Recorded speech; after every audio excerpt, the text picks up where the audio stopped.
Welcome to Your Yes-Filled Life. I'm your host, Brenda Winkle, educator, healer, speaker, guide, and fierce advocate for your yes. I help sensitive and successful men and women find, reclaim, and live from their full embodied yes.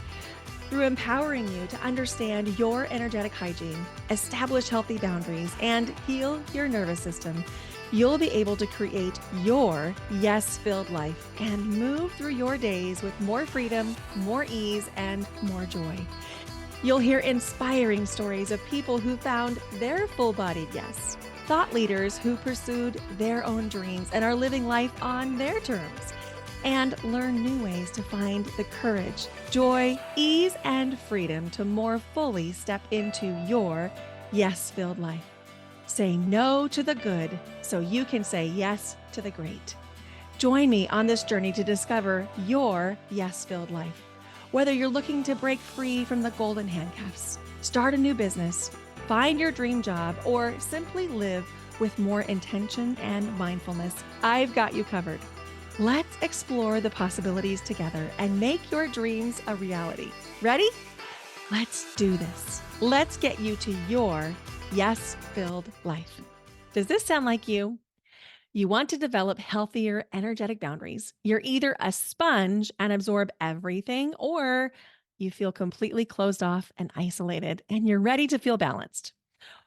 You understand yourself, but you want to understand yourself and others.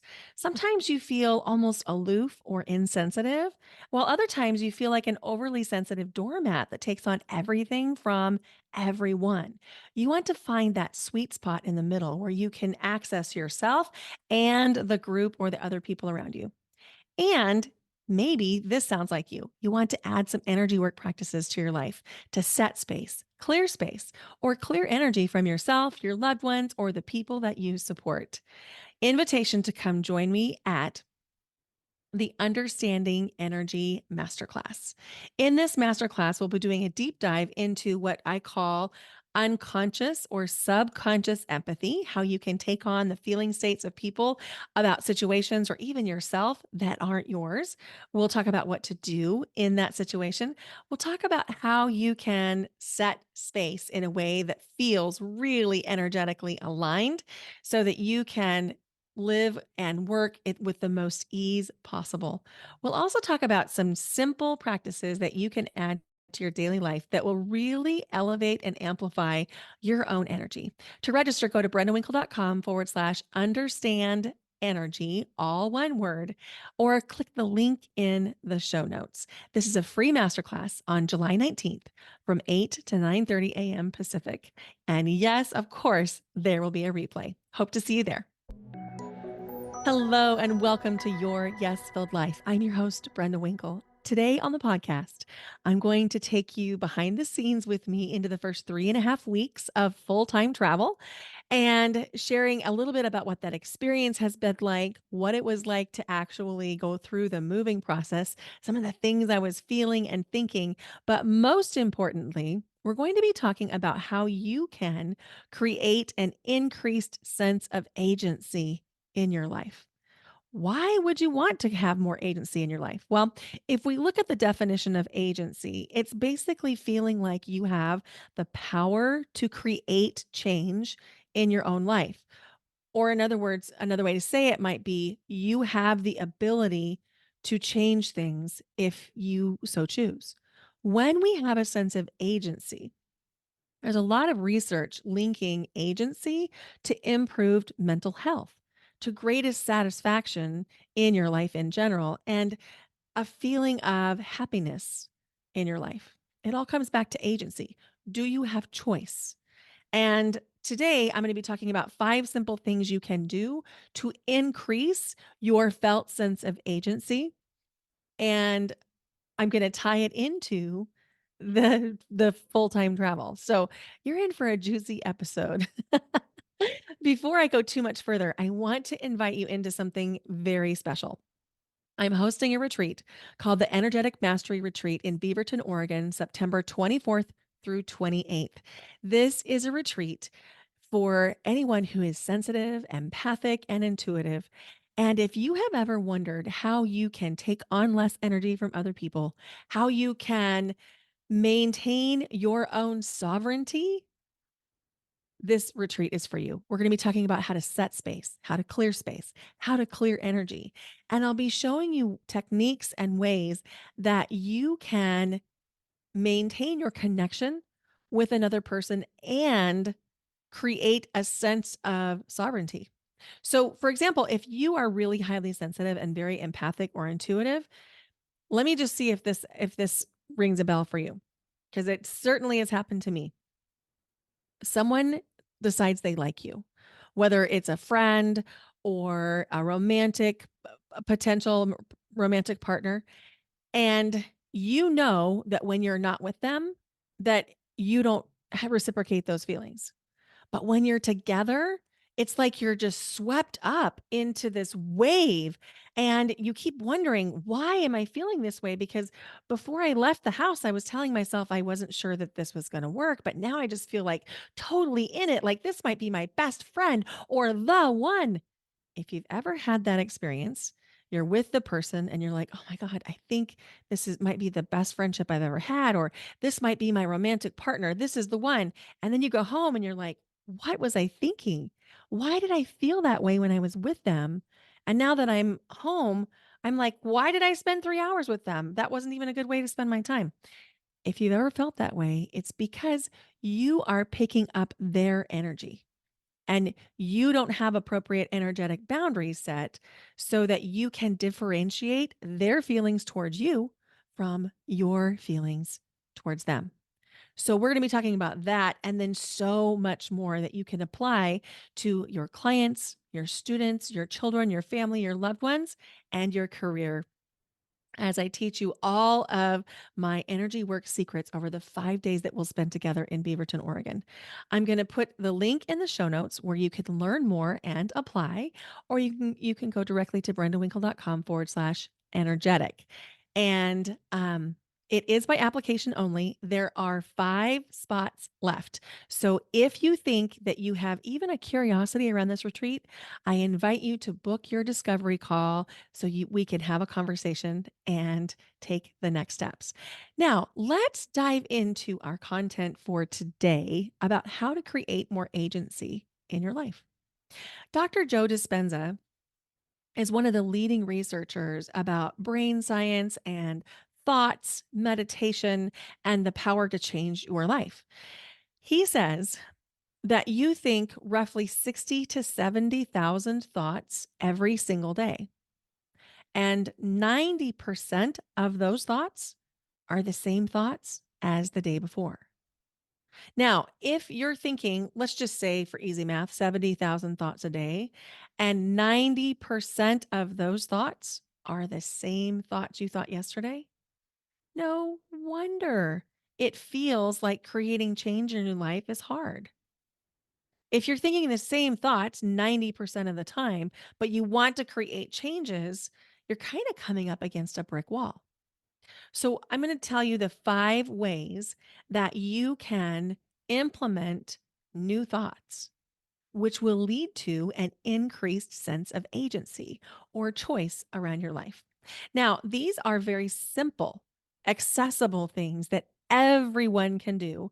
So I want you to go follow the podcast right now and give it a 5-star rating and review, if you would please, because this is how it can get into the ears of more people. This is going to help so many people. And I want to make sure that this gets into the hands of the people who really need it. So if you're friends or family with somebody who wants to have more agency or choice in your life, or you feel like they're stuck, please share this episode with them. Now, if you want, you can listen first. I'll remind you at the end.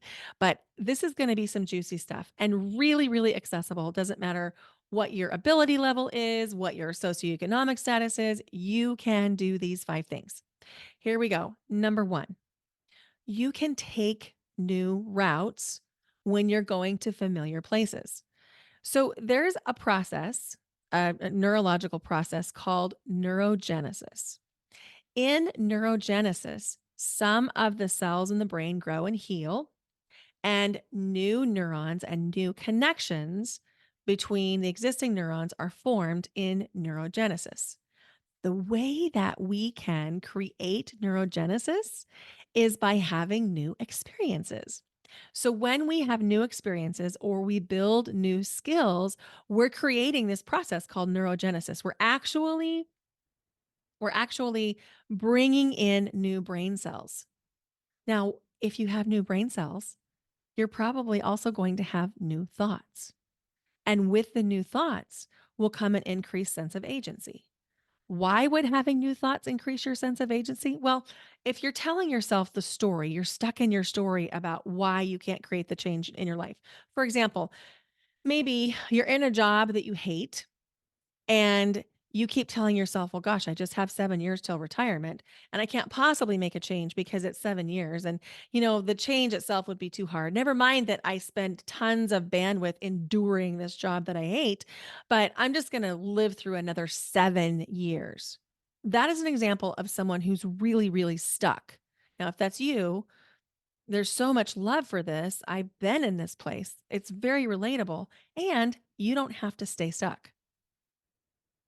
Every new experience that you have, whether it's grabbing coffee from a place that you've never been, going on a new hike, visiting a new country, traveling to some place that you've never been, or picking up an activity that you've never done, whether it's ballroom dancing or pickleball, everything that you do protects your cognitive function, your ability to think.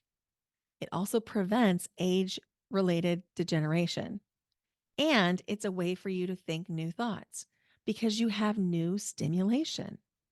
Just the act of seeing something new is creating new neural pathways. That's why when you take a new route to work or you take a coffee break at a new coffee place, that's why you can get those new ideas because you're literally forming new neural pathways with the newness through the process called neurogenesis. So, this is something you can do whether you're walking, commuting on a train or a bus, or you're in your own car. Take a different route. Get off one stop earlier and walk, or I mean, there's 100 different ways you could add variety to your route, but the benefits of changing up just this one thing are really substantial. And that's easy. You could do that so easily. Now, if you notice that you have resistance to changing the route, this would be a great opportunity to really lean in and ask yourself why. Why are you resistant to creating even a change of route? Is there a felt sense of safety in the nervous system that's being challenged? That could be. In that case, you might want to get some support through some somatic coaching, some breath work, and figure out how to get that nervous system baseline to shift so that it does feel safe. Are you just feeling stubborn? Like you don't want to change, or you're maybe even resistant of thinking a new thought? There's love for that. That happens for people. But let me ask you a question. Is staying stuck feeling good? If it's feeling good to you and you don't want to change because it feels good, great. Don't change. But if it's not feeling good, and if you notice that it's costing you bandwidth or happiness or peace or joy, maybe it would be worth challenging this. So if we go back to Newton's laws of motion, remember the law that says an object in motion will stay in motion and an object at rest will stay at rest? Sometimes it requires a little bit of momentum. You might have to actually give yourself a little push to get started. It may not be the easiest thing you do all day to change your route, but it will be worth it. I promise. I promise. Okay, let's move on to number two. Now, I alluded to number two a little bit inside of number one, but we're going to expound on it. Here's number two: go new places. So, yes, to the new route, but we're going to take it up a notch. Go new places. Dr. Adam Galinsky is a professor at the Columbia Business School and the author of numerous studies on the connection between travel and creativity. He says that foreign experiences, meaning, I mean, it could be foreign as a country, but I don't think that's what he meant. I think he means foreign as in new or unexperienced as of yet. Foreign experiences increase both cognitive flexibility and depth and integrativeness of thought, the ability to make deep connections between disparate forms. In other words, when you are having new experiences, you are increasing your brain flexibility and you're able to draw connections between things that are not obviously related. And as you develop those new connections, you are impacting your own creativity by forming these new neural pathways. Now, travel, whether you're traveling in your own city to some place that you haven't been before, a new cafe, a new coffee shop, a new restaurant, um, or you're traveling more broadly, going to a different country or a different city that you've never been, it creates three major benefits. Number one, more curiosity to try new things. So, trying new things will increase your capacity to try new things. Again, we come back to Newton's law of motion. An object in motion stays in motion, an object at rest stays at rest. You might need to give yourself a little push, but it will be worth it. The second benefit to going new places and traveling is that creative ideas occur more naturally. In other words, you'll find yourself having to work less hard for the creative idea. It just kind of downloads. That's why when you go on vacation, and you turn off your brain and you turn off your work, all those ideas flood in. It's because you're seeing new things. You're creating new neural pathways and new cognitive flexibility. And the third benefit of travel or going new places is a greater sense of independence. You learn that you can do it. You can experience new things. You can solve problems. You can get from point A to point B. It's a healthy stress when you're traveling. I love traveling because of all these things, but it really does impact my ability to think creatively. I have so many new ideas and downloads every time I travel. I think that's part of the reason that I really love it. I also feel like I learn so much about myself every time I'm traveling when I look at the different cultures. And, the culture changes even between cities. City to city, state to state, and country to country, they all have their own little micro cultures. And I just love trying to find the rhythm of a particular place. There's just like, for me, that's so exciting. I really enjoy it. I really love getting to know new people and explore what is normal for them. There's just something about that that's so rewarding for me. And I think that's part of the reason why I decided to travel full time, but I'm going to come more into my personal decision to travel full time later on in this podcast. So, the first two things to create agency, we'll just do a quick review. Number one, take new routes. Number two, go new places. And now, number three. Number three might not be your favorite one, but it is a really important one. It is to get rid of clutter. Clutter is affecting your focus, your attention, and even your memory. Now, there was a period in my life when I would have argued that clutter was actually supporting me. I would have told you, and probably did if you knew me at this time, I would have told you that I know where everything is inside every pile. And it was true. I did know where everything was inside of the pile. But here's what I've learned about clutter since. Clutter creates anxiety in the body and it disrupts your attention. There's tons of research studies to support this. So the reason that this happens is clutter impacts your short-term memory by giving your brain too much stimulation. The brain doesn't know what to remember. The brain doesn't know what to focus on, which is why clutter can make you feel stressed, anxious, or even depressed. In fact, there was a study, it's an older study from 2009 that was measuring the stress hormone cortisol. And they were measuring the stress hormone cortisol in moms of home environments. And they noticed that there was a correlation between higher levels of cortisol, the stress hormone, and the clutter in the home. The clutter in the home is actually leading you to have more stress in your life. And They went further, and new studies have shown that a chronically cluttered home or office environment can lead to a low grade flight or fight response, literally taxing your resources for survival.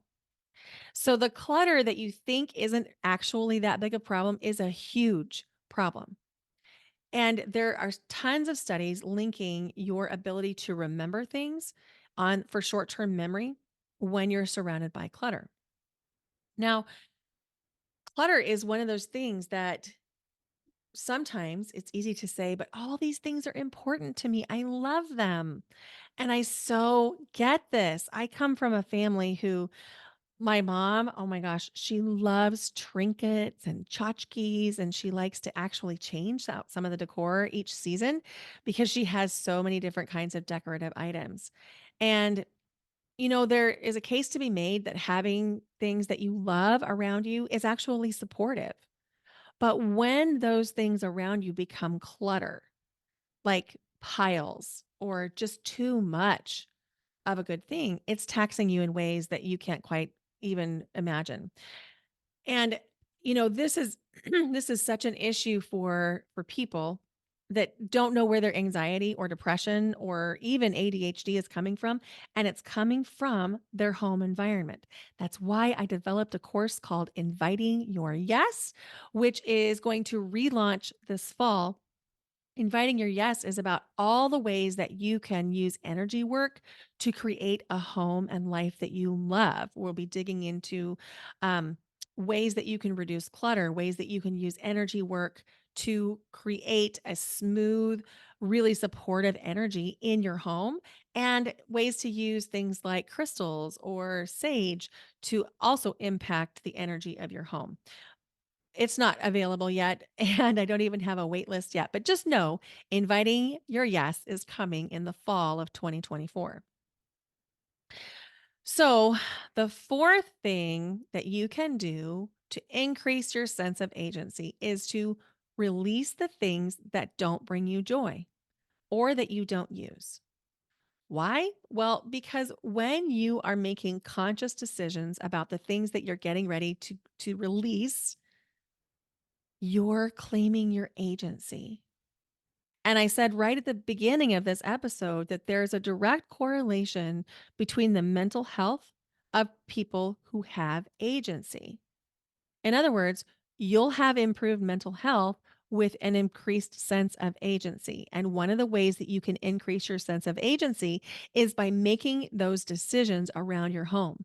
What is it that's serving you? What supports you? What isn't serving you? What's not supporting you? So when you declutter, you can increase your sense of happiness, of joy, you increase your overall mood, and you create a more calming environment, lowering your stress and anxiety. So, just a quick recap. So far, we've talked about number one, taking new routes. Number two, going to new places. Number three, getting rid of clutter. And then number four, releasing the things that don't bring you joy. And again, inviting your yes is going to help support this process for you because I have a slick framework for you to use inside inviting your yes that will make this decision process so, so, so easy and, dare I say, fun. Now, let's talk about the fifth thing that you can do to increase your sense of agency. That is to move things around your space. Change it up, change the decor, just even keeping the same things, but moving them around, whether we're talking about furniture or art or decor. The reason is that when you create a shift in your space, there's most scientists are noticing an increase in productivity and creativity. Psychologists say that when you rearrange the furniture, it increases your dopamine levels while reducing your cortisol levels. We're actually lowering stress by changing around the furniture in a way that feels really good to you. So now, there's a really important thing to mention. For some people, moving around the furniture can cause stress because it feels like It just feels like you can't predict what's going to happen. If that's you, please make sure that you are using your own sense of agency in making the decisions. Because when we give away the decisions to our other family members and we say, oh, I don't care where that goes, you're not claiming your agency. So if that's you, that could actually work in reverse and wouldn't be as supportive. So make sure that you are actually making decisions in this process. And again, inviting your yes coming in the fall will absolutely support these decisions. Energetically, this can actually be a game changer.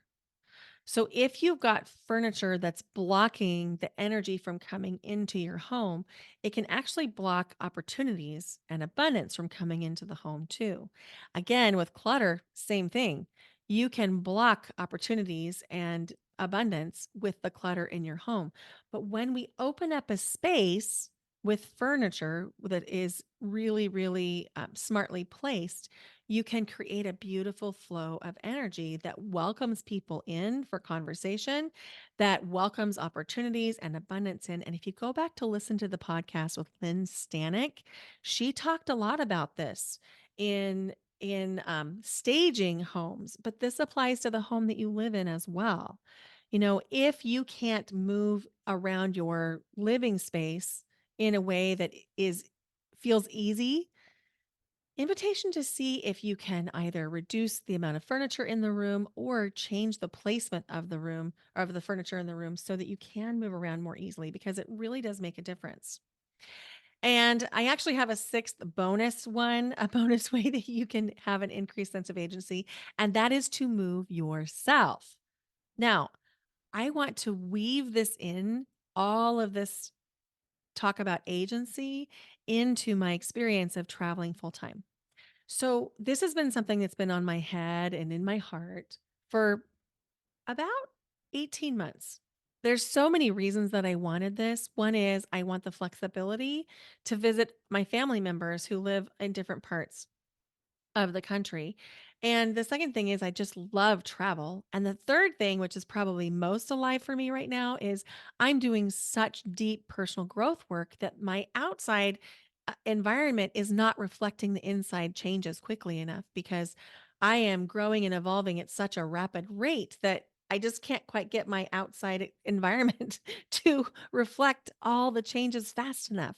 And so the things that I'm choosing don't match me in just like 6 or 12 months. And that's what happened with my last townhome. So I moved into this townhome that I was in June of 2023. I just returned home from New York City. I had attended a retreat there, a media genius retreat in New York City, and came home and moved into this townhome like literally the next day. And it was great for about 2 weeks. And then I noticed an energetic shift. And I noticed that I was feeling less creative. I was feeling less abundant and I was beginning to worry more. And what happened was I adopted my dog Bentley at the end of June 2023. In fact, we just celebrated our gotcha day yesterday and we're out here on the Long Beach Peninsula. So, of course, we went to the beach to celebrate and we got some puppy ice cream to celebrate and it was great. But back to the townhouse, I adopted Bentley and then found out because it wasn't relevant before. Nobody shared this with me that dogs were not allowed to potty on the yard in my townhome community, which meant that I needed to go down a rock staircase across the street over to a commercial area to potty every single time that he went, which amounted to, I mean, he was a puppy when I got him. So that meant like 8 times a day we were going out for a walk. It wasn't just like me opening the door or even me opening the door with him on a leash and going outside. It was like a 15-minute minimum commitment, 6 or 8 times a day. And that really felt away. Like it changed how I felt about the townhome. And there was no recourse. There was no negotiation. There was no leeway into creating a pet area. It just wasn't aligned for them. So with all of this and this toll that it was taking on me to take Bentley outside and walk through traffic and go to a stoplight, and I'm not gonna sugarcoat this. There were several weeks in a row where I was almost hit by a car 5 or 6 times a week trying to cross that crosswalk, and it really took a lot of bandwidth. And the bandwidth that it was costing me was adding up to a feeling of, like, almost being underwater. I felt my creativity starting to decline. I definitely didn't feel as abundant, and I felt resentment starting to build. And I kept thinking, should I leave now? Should I wait till my lease is complete? And ultimately, I did end up waiting until the lease was complete. But through the whole year, basically a year, I knew I wasn't going to stay in that townhome simply because it wasn't all that dog friendly. So I began a process of trying to eliminate anything that didn't bring me joy or that I wasn't using and didn't think I probably would use. And I spent the whole year really getting rid of stuff. I joined a buy nothing project group and I was giving away tons of stuff. I was selling tons of stuff and I I don't know even how to begin to quantify the amount of things that I gave away and sold, but it was a lot. A really a lot. And I thought I was doing a pretty good job. And I mean, I did. I did do a pretty good job. So on moving day, which was June 11th, packing day was June 10th, moving day was June 11th. On June 11th, they brought a big 26-foot moving truck with one cage inside. And the cage is what they put all of the things inside. And then the cage goes to the warehouse at PDX Movers. And then that's where my stuff is stored until I'm ready to move into a more permanent situation. But so they filled one, and I knew they were going to do two. So this was not a surprise. They filled one and went back to the warehouse to drop that off and then brought an empty one out to the house, filled the second one.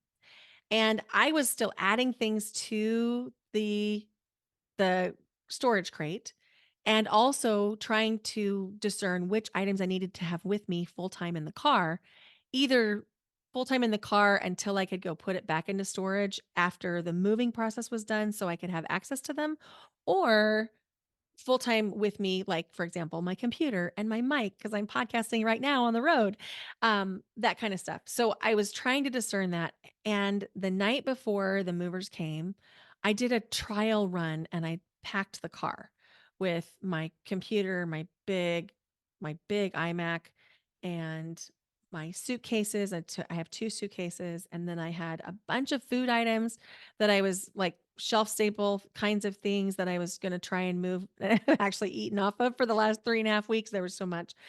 And anyway, I realized that night that I had overestimated the amount of things that would fit into my Prius. Now, Priuses have a lot of room, but they're not like, it's not a moving truck. It's a car. It's just a little car. So moving day comes and I'm scaling down on what's going to come with me in the car and doing a pretty good job until the very, very end. And then I realized that I had forgotten a couple key things. Number one, I had forgotten that if I was going to vacuum or clean after the movers were done, that those things would need to be in the car, right? Because I can't leave them in the house. I mean, I guess I could, but I didn't want to. And, so I also have a vacuum with me full time in my car, and I've had it for the last 3 weeks. I need to go to the storage unit. But anyway, when I got the car loaded, I got like little bags everywhere in between the bigger things, and I have one crate with all of my office stuff in it, my teaching supplies, my crystals, my cards, all those kinds of things. And I got to the very, very end and I couldn't get the doors to close on the Prius. So I'm rearranging and I'm scaling down and I'm pushing things down. And eventually I did get the doors to close. And then we drove out to Long Beach. Well, the thing that I have become really, really aware of is that either we own our stuff or our stuff owns us. And so I'm scaling down again, even from what I've taken with me. And so I'll head back to the storage unit and drop off some things, and then there's some other things I'm just going to be giving away on buy nothing groups when I get back to Portland because I'll be there for a couple days. And it's been absolutely incredible. But let me share a couple of big takeaways from my time in Long Beach. So I'm on the Long Beach Peninsula, which is coastal Washington, and I'm in a tiny town called Ocean Park. And Ocean Park has like 1,300 people. Long Beach has 1,500 people. And, so I think there's probably maybe 3,000 or 3,500 people on the whole peninsula. So it's very rural, but it's so beautiful because it's just got miles and miles and miles of white, sandy coastline. And there's not a lot of people here. And so you have access to this whole beautiful beach. We've seen bald eagles. In fact, there was one day that I saw 6 adult eagles together and about 4 or 5 juvenile eagles. And it caused me to have to come home and Google, like, do eagles have community? Turns out they do. Um, a group of eagles is called a congruence. And, there's this myth. I've said it before. You probably heard it on the podcast that the eagle flies alone, but that's not true. The eagles fly alone, maybe when they're hunting, but the rest of the time, they're in community. And there was something about that that just felt like incredibly healing. So, so, so good because so many of us are looking for friends and we feel like we're the eagles flying alone. And we don't have to be. We don't have to be alone. I have a whole podcast episode coming up on friendship and making connections. So, again, I'm going to invite you to follow the podcast so you don't miss a thing. And if you haven't yet given it that 5-star rating or review, that's literally the most helpful thing you can do for the podcast. So, please take 30 seconds and go do that, even while you're finishing up this episode. The other thing that I've noticed since we've been here is that there are so many deer. There are several does that live very close by the house where I'm at, and there are 3 fawns, and there's also 3 bucks.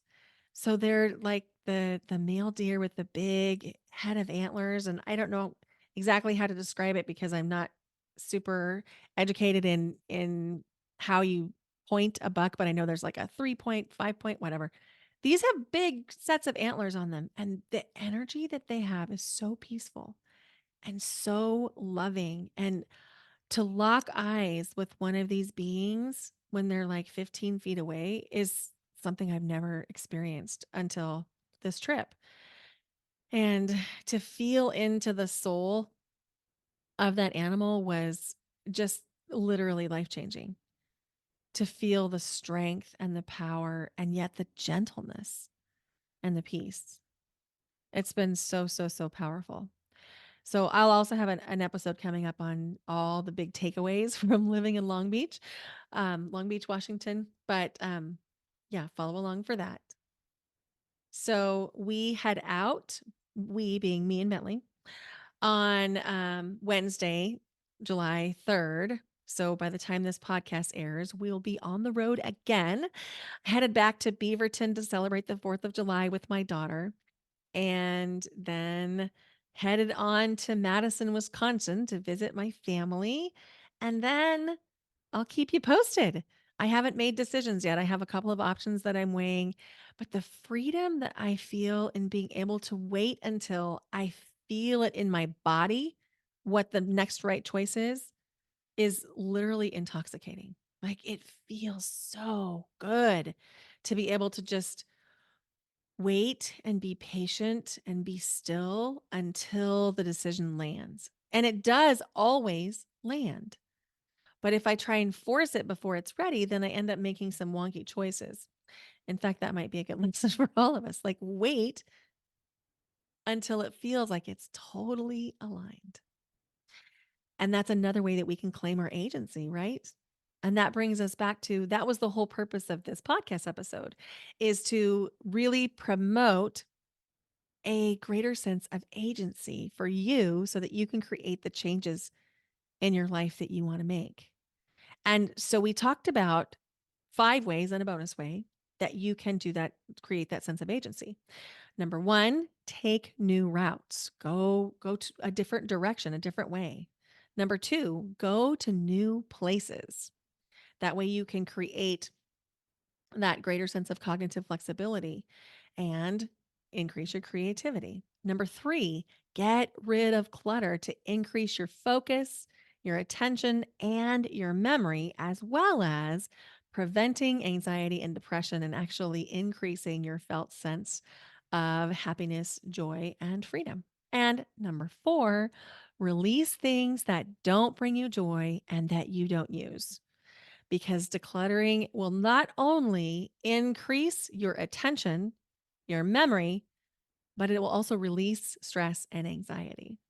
And number 5, move around your space, change things up so that it feels really good to you and that creates dopamine, lowering the cortisol, which is the stress hormone in your body. And then the bonus was move yourself, which I am on the move again. I am thinking of making some trips to a couple places. So if you are on I-80 or on I-90, and you want to connect with me over the summer, I would love for you to reach out to me on Instagram at Brenda Winkle and send me a message, because I would love to connect with you on I-80 or I-90 sometime this summer. And then I think I'm literally going to head south for the winter, but we're not there yet. It's just now summer. So, yeah. Oh my gosh. Thank you for listening to Your Yes Filled Life.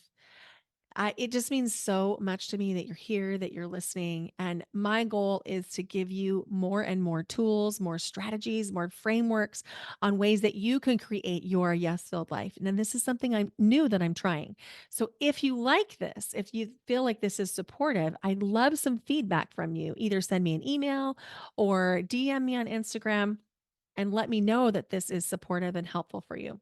And if you don't like this, let me know that too. Let me know what you want more of. Thank you so much for listening. Please remember to subscribe to the podcast wherever you're listening to it right now, and to go give the podcast your 5-star rating and review. Thank you for listening. Bye for now. Until next time.